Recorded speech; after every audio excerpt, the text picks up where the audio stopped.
Et on se retrouve donc pour cette revue de presse de l'économie.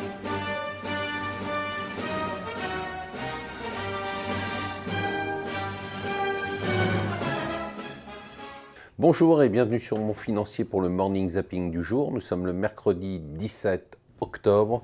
Bon, ça y est, c'est la remontada, hein. Les bourses américaines ont vraiment flambé hier avec des hausses de 2 à voire presque 3% pour le Nasdaq. Donc ça y est, on a l'impression que le coup de grisou qu'il y a eu la semaine dernière est passé.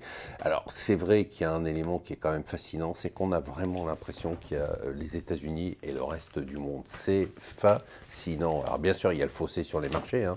On avait dit, hein, le fossé entre les marchés américains et le reste du monde, c'est au plus haut depuis 30 ans. Mais surtout l'économie. Hier, il y a eu quand même l'annonce des offres d'emploi. On a 7,1 millions d'offres d'emploi aux États-Unis non pourvues, 7,1 millions, contre un nombre de chômeurs de 6,2 millions. On est dans des chiffres historiques. C'est clair que la politique de Trump a provoqué un boom sans précédent aux États-Unis. On est presque en surchauffe. Alors pour l'instant, l'inflation ne dérape pas, mais c'est quand même assez surprenant. Alors tout ça est alimenté, bien évidemment, alimente les revenus des entreprises. Bon, toujours la tech américaine, mais hier, c'était encore des résultats de banques américaines.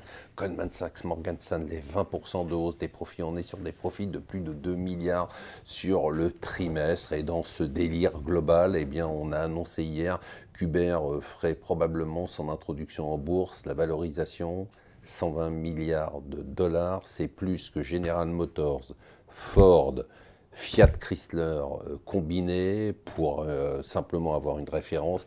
Renault, c'est 19 milliards de dollars, 19 milliards d'euros, 22 milliards de dollars, 120 milliards de dollars. Je rappelle que la boîte va faire 10 milliards de dollars de revenus et ne gagnera pas d'argent, au moins pour les 3 années qui viennent. Mais bon, voilà, c'est la nouvelle économie. L'Italie, c'est sûr, on va au clash avec l'Union européenne, c'est sûr. Donc on ne sait pas ce qui va se passer. On pourrait avoir une procédure historique, hein, puisque jamais un budget d'un État n'a été rejeté par l'Europe. Cette fois-ci, ça pourrait être le cas. Alors on a l'Italie d'un côté, puis on a le Portugal de l'autre. Portugal, c'est vraiment le bon élève. 0,4% de déficit en 2019, 0,4%. Une croissance de 2,2%. Enfin, eux, ils ont tout bon, hein. Ils ont rebondi, ils ont fait le nettoyage, ils sont passés par une cure d'austérité sans précédent. Alors là, ils ont eu un fonctionnement un peu à l'allemande.